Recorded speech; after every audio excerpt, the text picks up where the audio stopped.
Vai colocar lá no canal do YouTube Transmutação Renata esse evangelho, capítulo 13, que a mão esquerda, vossa mão esquerda não saiba o que dá a mão direita, e a caridade moral e material, e começa aqui nesse item 9.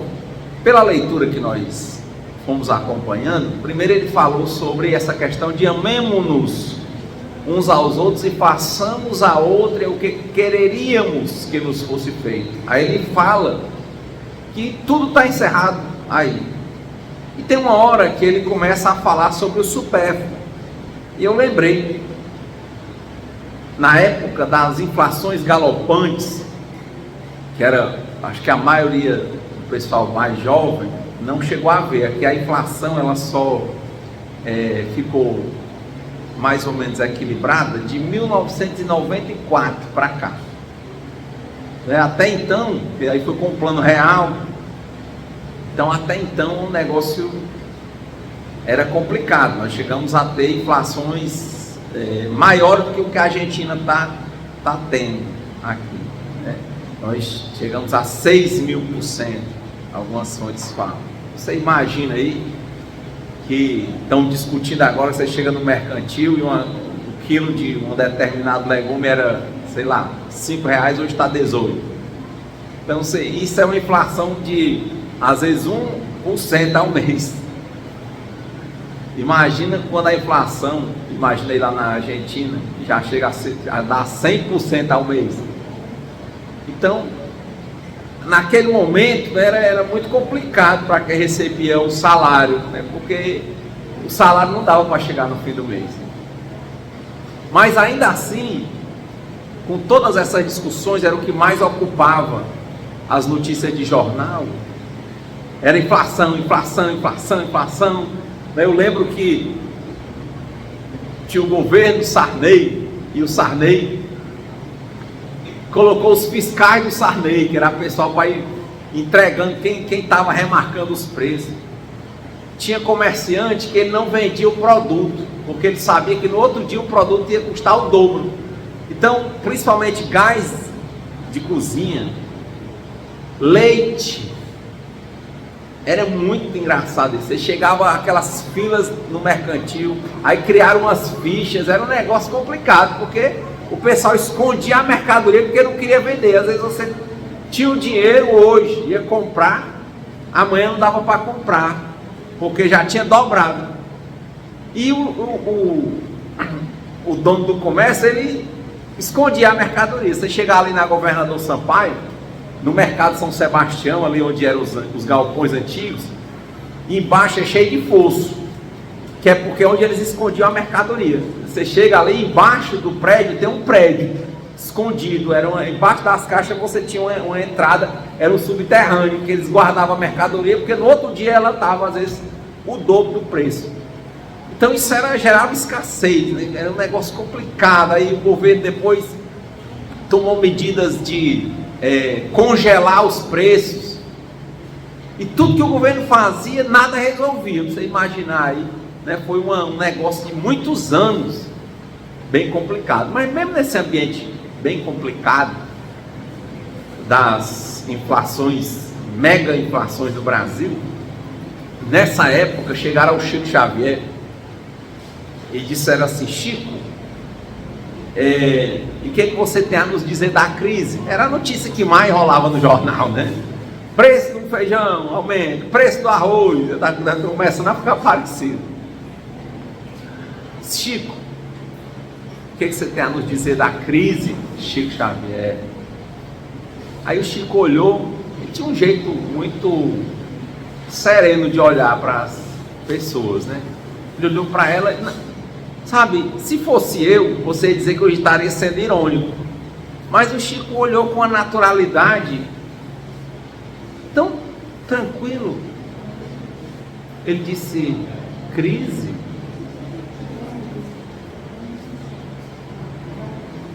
Nossas mesas são tão fartas.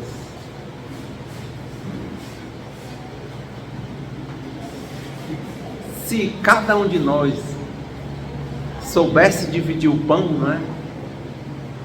Aí a jornalista ficou: porque o excesso é muito alto. Agora, por exemplo, você imagina quantos jovens, agora está rolando uma onda de prisões relacionadas a jovens, né, homens e mulheres, que estão ganhando milhões, enganando as pessoas, sendo digital influencers, né, influencers das mídias sociais, e eles ficam vendendo jogos, dizendo que as pessoas vão ganhar, e para isso eles ostentam, né? Quando você vê, houve as prisões, sabe, são coisas absurdas. A pessoa andar com o cordão no pescoço, que é o preço de uma casa boa num canto de classe média. E tudo aquilo vai povoando a cabeça dos jovens. Aí você fica pensando, poxa, quanta crise, mas quantos na ostentação, no peso, poderia ser amenizado do impacto. Mas quem é que está, como diz aqui no Ceará, por cima da carne seca, não é isso? Que está preocupado com isso, né? Todos praticamente foram, a maioria é sempre assim, foi preso num hotel de luxo, né, que estava com carros que custavam milhões, o cordão custava milhares de dólares, é tudo assim. E também não tem um basta e nem tem uma divisão. Então a primeira discussão da caridade material é isso. Será que nós temos um nível de empatia com o outro que nos gera um espírito, um ânimo de solidariedade que faz com que a gente de alguma forma divida o pão? Ou a gente quer sempre mais e mais e mais e mais e argumenta para a gente mesmo que a gente precisa de tanto? É uma reflexão. Não é fácil. Você encontra pessoas ricas materialmente, que são humildes, e pessoas ricas materialmente, que são altamente avaras e orgulhosos. E você encontra pessoas pobres materialmente, que são avaras. E encontra pessoas pobres materialmente, que são humildes, que são solidárias. Então, o problema não está na riqueza, o problema está na incompreensão, ou na compreensão inadequada acerca da natureza das coisas dentro de cada um de nós. E não importa se é jovem, idoso, rico materialmente, pobre materialmente, porque, por exemplo, a maior parte desses meninos que estão sendo presos, há pouquíssimo tempo atrás, eram muito pobres, e ascenderam na internet. Mas você vê, eles pobres, mas internamente, a soberba é muito forte, ela só faz aparecer. Que provavelmente em casa ela também não era humilde. Quantos você não vê agora filhos criados por mães, muitas mães criando os filhos, mães solteiras, trabalhando de doméstica, profissões que recebem salários curtos, e o filho começa a olhar para o mundo e ele não quer ser filho daquela mãe, olha. Ele não quer estar na condição que ele está, e consequentemente ele não quer estudar, adquirir forças para ajudar a ele, a família dele, talvez a mãe dele, para ele sair daquela situação. Ele quer que todo mundo dê tudo a ele para ele viver bem. Ó, ele não tem nada, mas o espírito dele é arrogante. Aí ele obriga que a mãe dê tudo do que ela não tem condição de dar para ele. Quantos jovens, uma hora dessa, não estão no mesmo espírito, olhando aquele pessoal aí na coisa da ostentação. Aí o que esses caras aqui fazem? Vai fazer. Pagar para fazer tatuagem, cara, cabelo. Esse cabelo degradê, quem tem sabe, né? Tem que fazer no mínimo toda semana, né? Não? Ou não é? Porque ele cresce, degradê, você curte, tem que ficar mantendo. Isso é barato ou caro? É mais caro. Aí ele começa a querer cada vez mais tudo do bom e do melhor. Que eles estão falando hoje da geração Z. Que o pessoal quer tudo, mas lutar para conseguir, dando tempo ao tempo, investindo em coisas a longo prazo, como estudar e trabalhar, é difícil. Eles querem logo o prazer, mas tem a dificuldade de entender que para chegar lá tem que ter um tempo de amadurecimento, de desenvolvimento. Aí eles começam a sobrecarregar, se tornam pesados. Quanta gente eu não conheço, de ouvir uma senhora que ela, veja, a situação era para ser melhor. Ela é concursada do município e do estado, na área de saúde.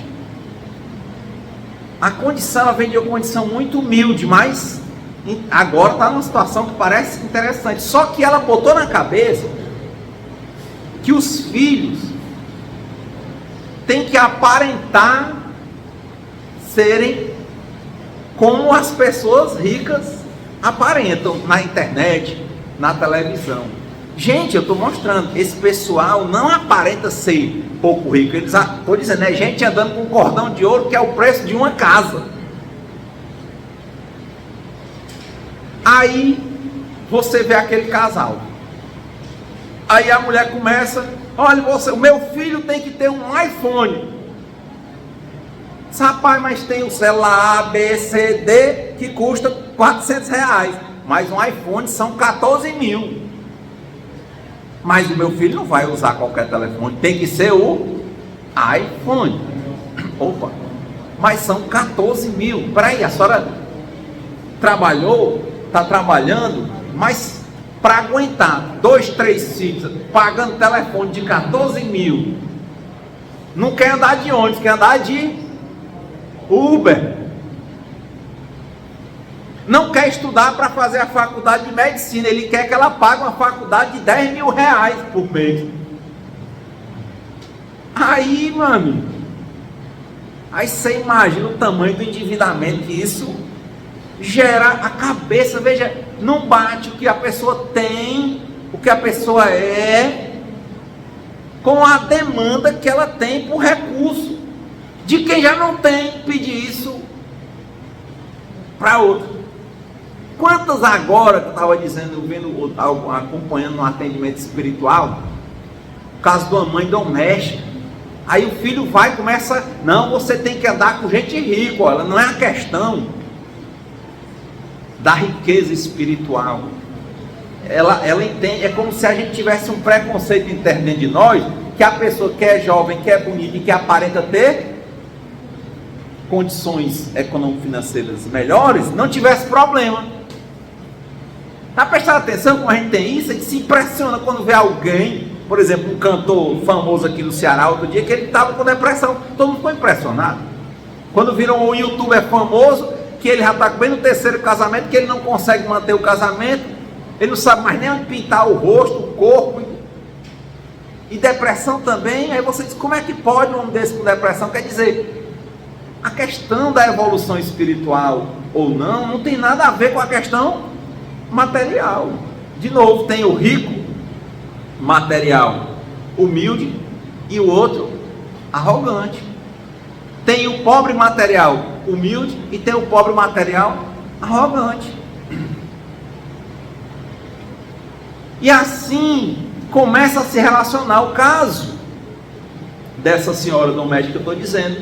Aí começou ela fazendo tudo e criando um filho como se fosse para aparentar para os outros que ele era materialmente rico, para ele andar com gente rica, não sei o que. Aí o menino começa a se envolver com esse pessoal. Aí, no meio dos Até essa questão hierárquica do tipo de drogadição, né? O menino entrou num vício altíssimo.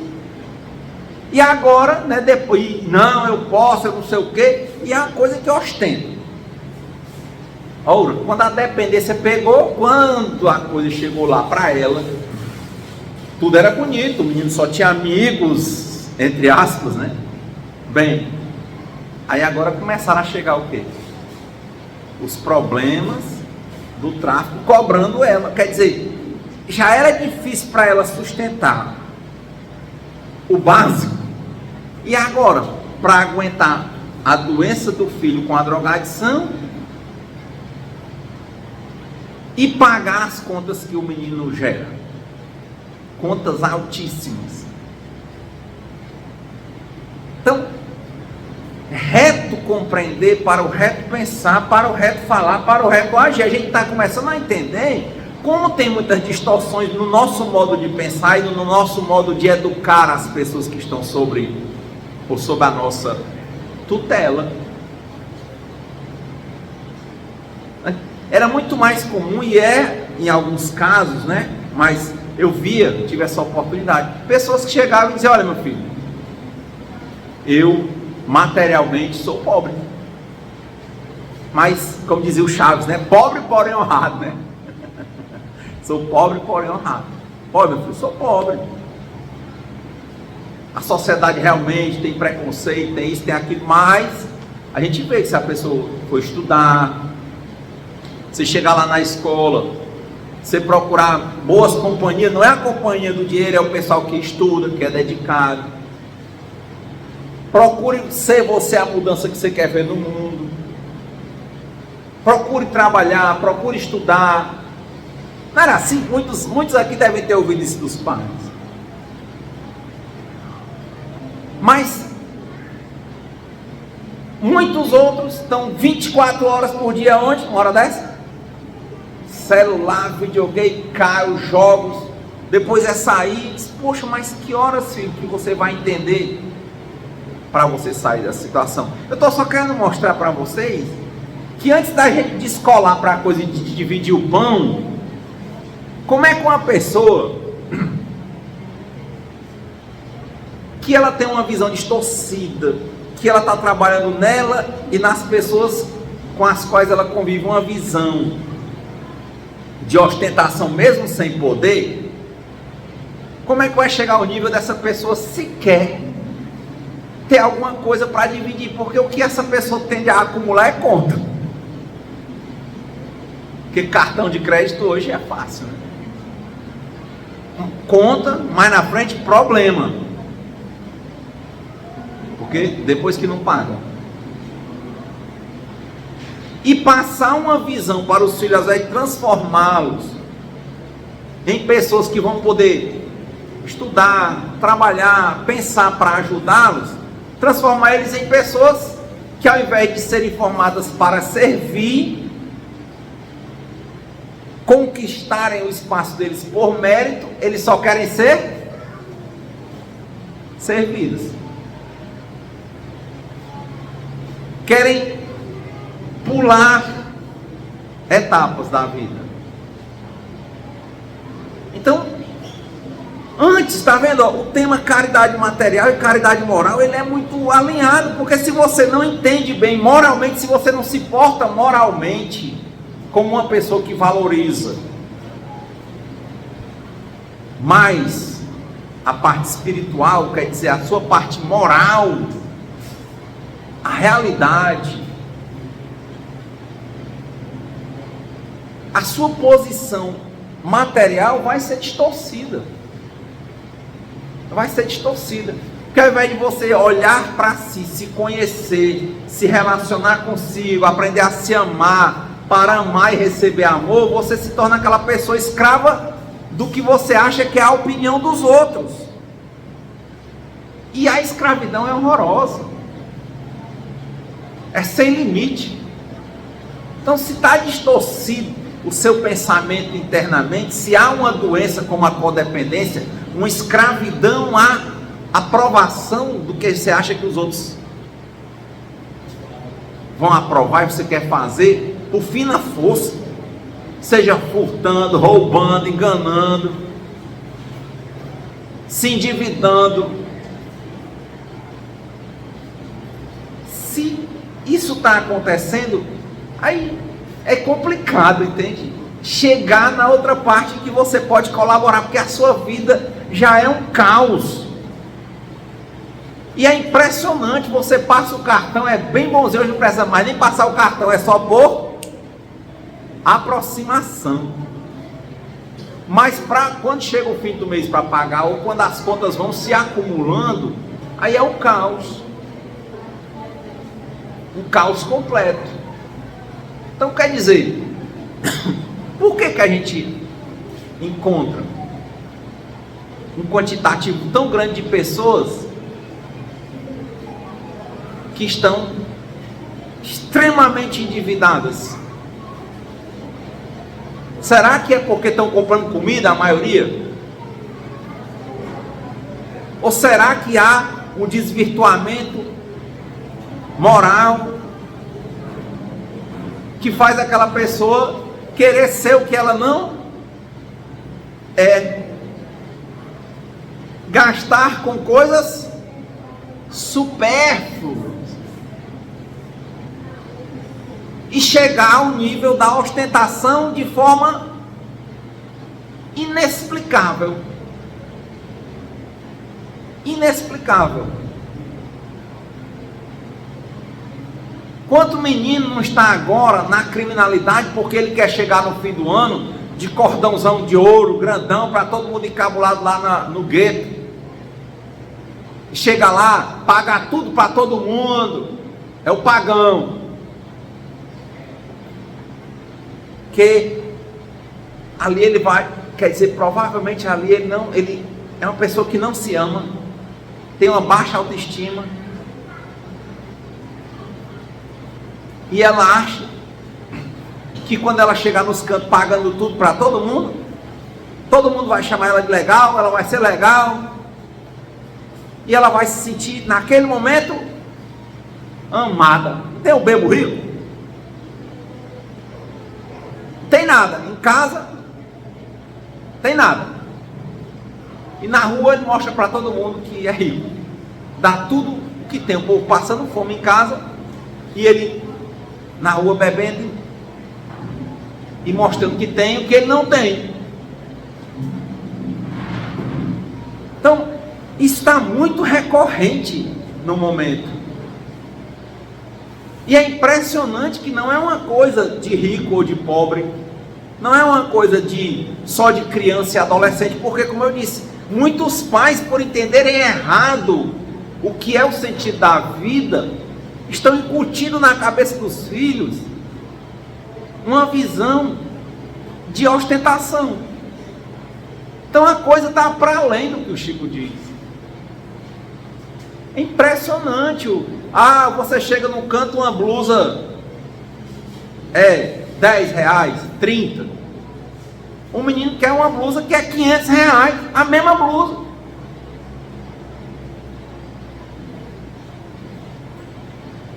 Rapaz, ou isso não existe? Poxa, sabe, tem que descer, sabe, a caridade moral, a primeira caridade moral. Poxa, seja caridoso com você. Como? Olhe para você e veja, você está em farrapos morais, que você tem uma baixa autoestima profunda, que você não se ama, que tudo isso que você está fazendo é uma doença chamada provavelmente de codependência, em que você se tornou escravo da opinião que você acha que os outros têm. Pode ser até que ele nem pense isso. Só me lembro, pessoal aqui, estou vendo um pessoal aqui que é um pouco da minha idade, um pouco mais para frente. Tinha uma novela, e agora foi até homenageado de sexta-feira, que era o Sassá Mutema, o Salvador da Pátria, quem lembra? Ele falou assim, né? Eu, né? Dizia assim, né? Todo matutinho, né? Era uma história na novela da Globo, que o Sassá montaram uma escolinha para os agricultores, não foi? Tinha a professora, e ele era aquele aquele sertanejo, sabe, bravo, puro, inocente, né, o Sassá.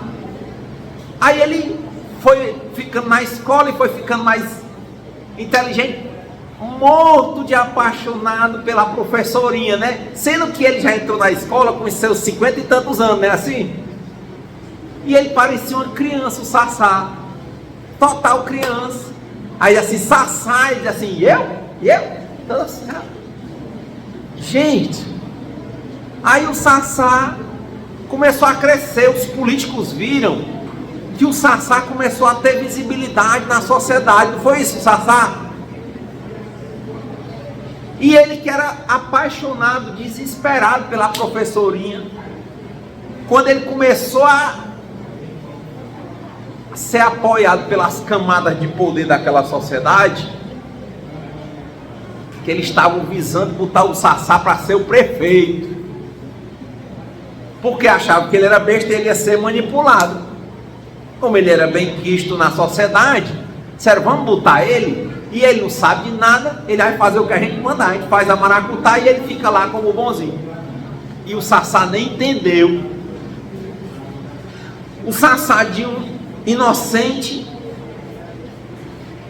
de um peão inocente, de mais de meia idade, para você ver, não importa ser cabelo branco, o Sassá já era careca, já era mais velho. Quando começaram a dar poder ao Sassá, dinheiro,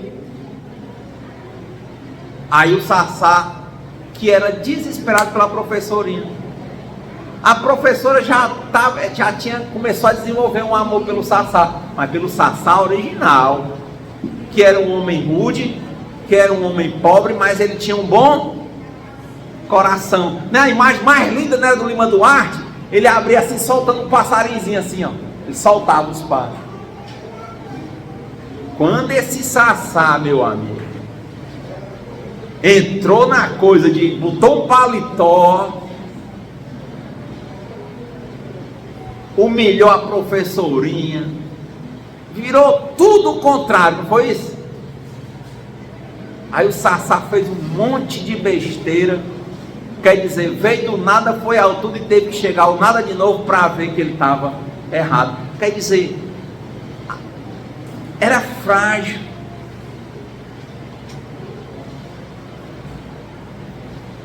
O desenvolvimento moral do Sassá era frágil. Ele aparentava ser um cara humilde, mas ele caiu na mesma vala comum. Quer conhecer alguém? Dê poder e dê dinheiro. Aí o Sassá mudou. Todo mundo passou a novela todinha amando o Sassá, para terminar com ódio do Sassá e dizendo assim, aquele se dê mal. Quem lembra dessa história, não é assim? É isso, ó, lá de dentro. Por que ele tinha que mudar a essência dele? Ele poderia ter mudado de posição social, mas por que ele se corrompeu moralmente? Porque provavelmente moralmente ele ainda não estava bem. Tem uma frase do Chico Xavier também que ele diz isso. Chegaram para o Chico e disseram assim, né? Porque o pessoal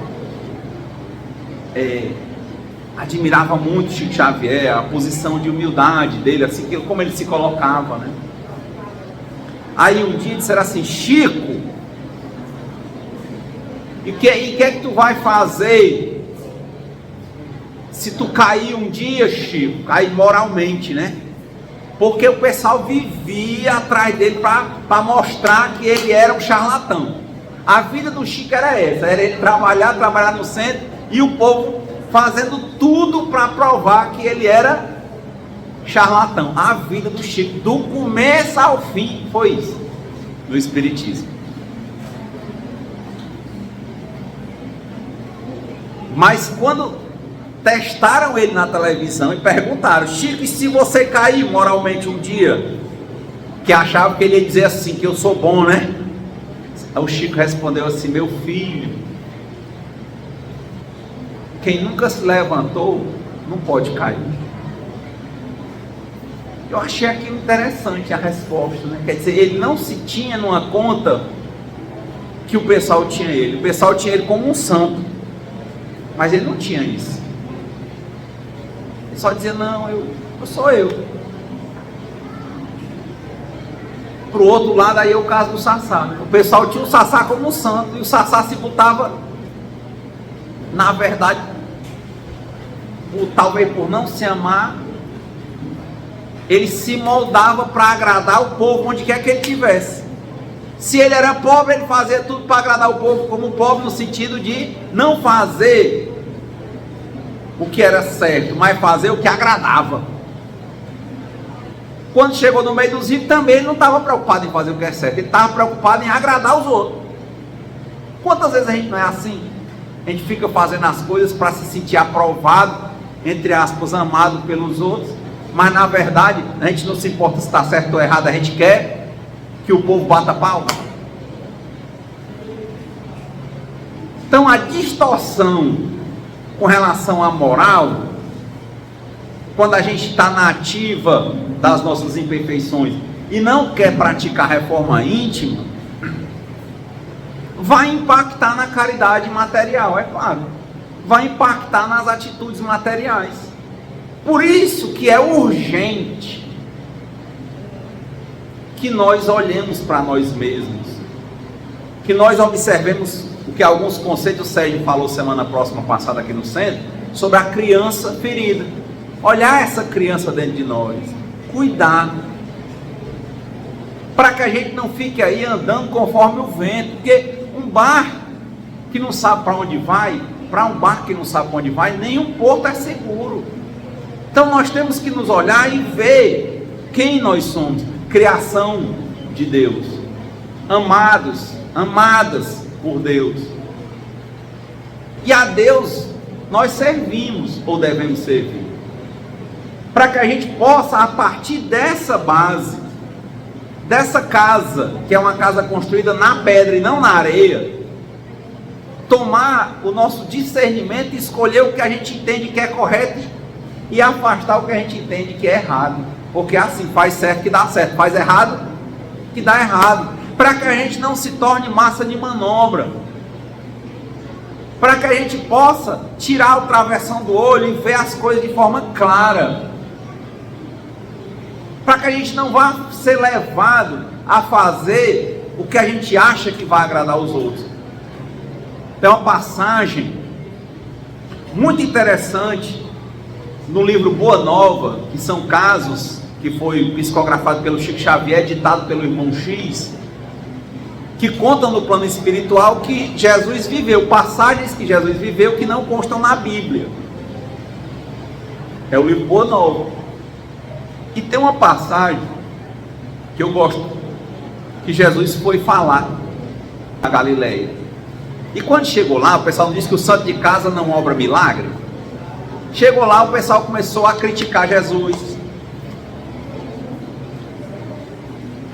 falar mal, e Jesus continuou fazendo o discurso dele, tentando mostrar para as pessoas a existência de Deus, falar do reino de Deus. Só que os que tinham sido vizinhos, que conheceram ele pela Galileia, eram todos falando mal, criticando, e os discípulos dele ficaram por ali tentando convencer um e outro que Jesus era o Cristo. Só que eles ficavam dizendo, mas rapaz, esse cara não pode, aquele menino que andava aqui, que é de uma família que não é tão rica, 12 homens, né, por aí andando com ele, só pode ele estar sendo testa de ferro de alguém. Aquelas críticas que as pessoas dizem, né, rapaz, esse cara quer enganar a gente. E tome Jesus fazendo o discurso, e tome os discípulos querendo convencer e apagar esses fogos aí do pessoal falando mal de Jesus. E Jesus levou, quando ele terminou de fazer o discurso, encerrou e foi embora. Os discípulos o acompanharam, e ele no caminho andando, e os discípulos falando um para o outro. Você viu, eu defendi Jesus, aquele homem falou mal de Jesus, e eu defendi, o outro falou mal, eu defendi, aquela mulher falou mal, eu defendi, e Jesus fazia que não estava nem ouvindo aquilo ali, se é que ele estava ouvindo. Eles não se conformaram, né? Porque eu acho que eles queriam, era o quê? Eles queriam que Jesus olhasse para eles e dissesse assim: obrigado, viu, porque vocês me defenderam. Ou seja, eles não estavam fazendo aquilo ali de pureza de coração, eles estavam fazendo porque eles queriam se sentir aprovados por Jesus. Eles não estavam fazendo certo porque era certo. Olha aí a ideia, chama imperativo categórico, né? Eu vou fazer o bem porque é o bom, fazer isso é o que é o correto a fazer. Se eu vou agradar ou desagradar, eles não estavam, eles estavam preocupados se o mestre ia confirmá-los. E Jesus calado, até que Pedro não se conformou e disse assim: mestre, o senhor viu, nós lhe defendemos daquelas pessoas que estavam falando mal do senhor. Aí diz que Jesus respondeu assim: Pedro, quem te disse que eu tenho a pretensão de agradar todo mundo, Pedro? O meu papel aqui não é agradar a todos. O meu papel é desenvolver o reino de Deus no coração de cada pessoa. Você já desenvolveu o reino de Deus dentro do seu coração, Pedro? Porque Pedro ficou todo errado. Porque, sabe, olha, Jesus estava fazendo o bem, fazendo o que era certo, cumprindo o papel dele, porque entendia que era o certo. Ele tinha uma única entidade a agradar. Quem era? Deus. Primeiro mandamento: amar a Deus sobre todas as coisas. Ele não era escravo da opinião dos outros. Porque, como eu disse, uma pessoa que ganha 5 mil, quer dar telefone de 14 mil para filho, porque é o filho, pagar a faculdade de 10 mil, de onde? Será que realmente é 100% para o bem do filho? Ou será que essa pessoa, talvez lá dentro, ela não quer mostrar para os outros que tem um filho isso, aquilo, que ele não é? Será que você poderia estar andando num carro popular, novinho, direitinho, aí você tem que ostentar num carro de 1 milhão? Será que você precisa do carro de 1 milhão? Ou você está fazendo isso para mostrar para os outros?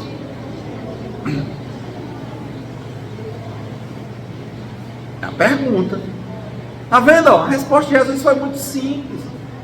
Porque quem faz um sexto faz um cento. Ou você presta atenção, você se ama, se vê, entende que não é o Criador que você foi criado, que você é criado por Deus, amado por Deus. Deus tem um projeto para você, que se você for com Deus, ninguém é capaz de lhe vencer. Mas se você for por si, você é frágil, é casa na areia. Então, a primeira caridade moral é a caridade moral interna que cada um tem que ter consigo. Nós temos que aprender a nos conhecer para nos amar, para a gente deixar de ser escravo da opinião que a gente acha que os outros têm. De novo, quem não se ama, é praticamente impossível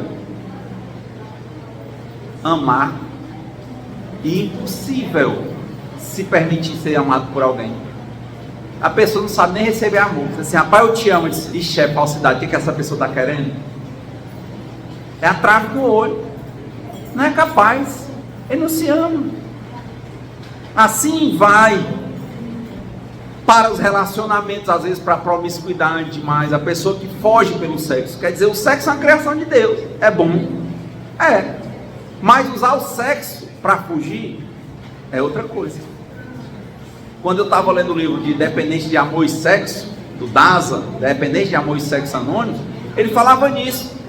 Muitos depoimentos de experiência, força, esperança de pessoas que eram promíscuos, que a pessoa dizia assim, olha, ali é promíscuo, é porque o bicho se garante, aquele homem ali é o danadão, é o pegador, aquela mulher ali é a pegadora. Ele começava a entender que na verdade aquelas pessoas tinham uma doença chamada anorexia de amor.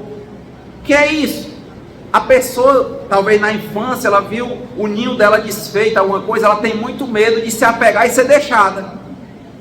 E como ela não se ama, ela fica toda hora seduzindo. Porque é como se ela pegasse pequenas drogas, né? Pequenas viagens. Aí quando ela consegue aquela pessoa, ela seduz, ela se sente amada por 1 minuto. Só que aí ela não dá continuidade. Por quê? Porque ela tem medo de ser deixada. Aí ela pega e deixa o relacionamento. Toda vez que o relacionamento dela está melhorando, o que é que ela faz? Ela reflui. Por isso que a anorexia de amor, ela bota para fora. Tá vendo? Como ela não se ama, ela fica precisando conquistar pessoas diretamente para se sentir amada. Só que não é amor, não tem laço. São coisas fugazes, rápidas. E toda vez que alguma coisa começa a dar certo, ela fica com medo, acha que aquilo ali não é amor. Tá vendo? Quem não se ama não tem capacidade de amar e consequentemente não tem capacidade de receber amor. Se torna um anoréxico de amor. Toda vez que vai dar certo, ela bota para fora. Vive escrava de rejeição. Por isso que diz assim, rapaz, quando o cara é bonzinho, ela não quer não. Quando a mulher é boazinha, ele não quer não. Por quê? Porque ele fica escravo de ficar lutando direto para conquistar a pessoa, para na hora que a pessoa dá aquela gota de carinho, ele se sente amado. Ele é tipo assim um pico de dopamina, né, no organismo. Mas se aquela pessoa der estabilidade para ele, aí morre, porque ele vive daquele movimento de conquistar aquele pico, sabe? Só de pico. Só que a gente sabe que quem tem equilíbrio, os relacionamentos não são só de pico. Eles têm momentos de picos e vales, tem momentos de calmarias, tem momentos de intensidade física, tem momentos de respeito e amizade. Não é só de pico. Quem vive só de pico é o drogadicto. Então, como o problema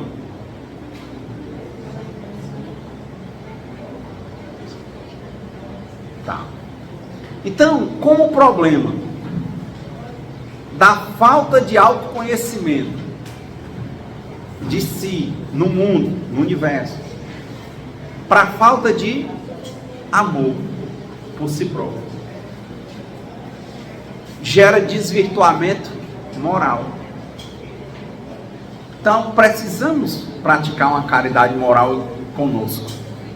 Precisamos nos cuidar, nos amar, para que a gente possa amar e permitir que nós possamos ser amados.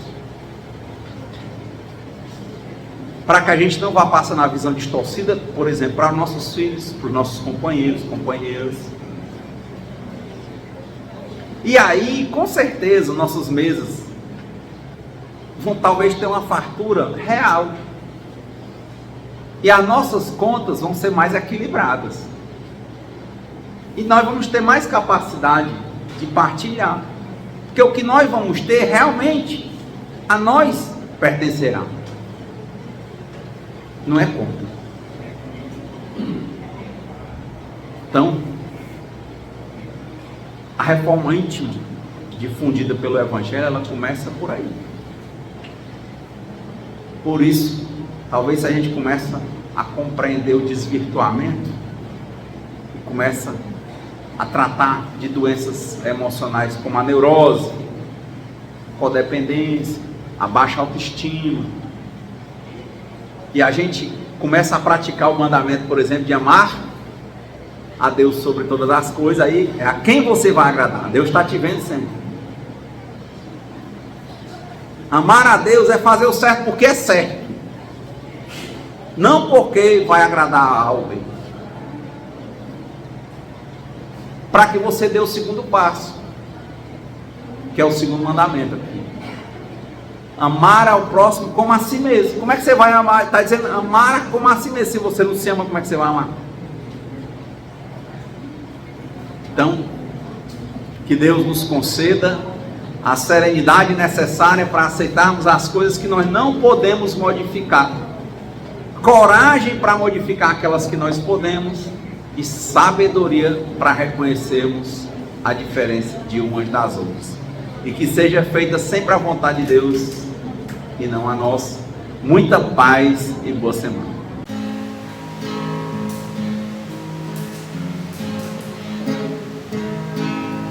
Quem espera que a vida seja feita de ilusão, pode até ficar maluco ou morrer na solidão. É preciso ter cuidado pra mais tarde não sofrer. É preciso saber viver. Toda pedra do caminho você deve retirar. Uma flor que tem espinho você pode se arranhar. Se o bem e o mal existem, você pode escolher. É preciso saber viver.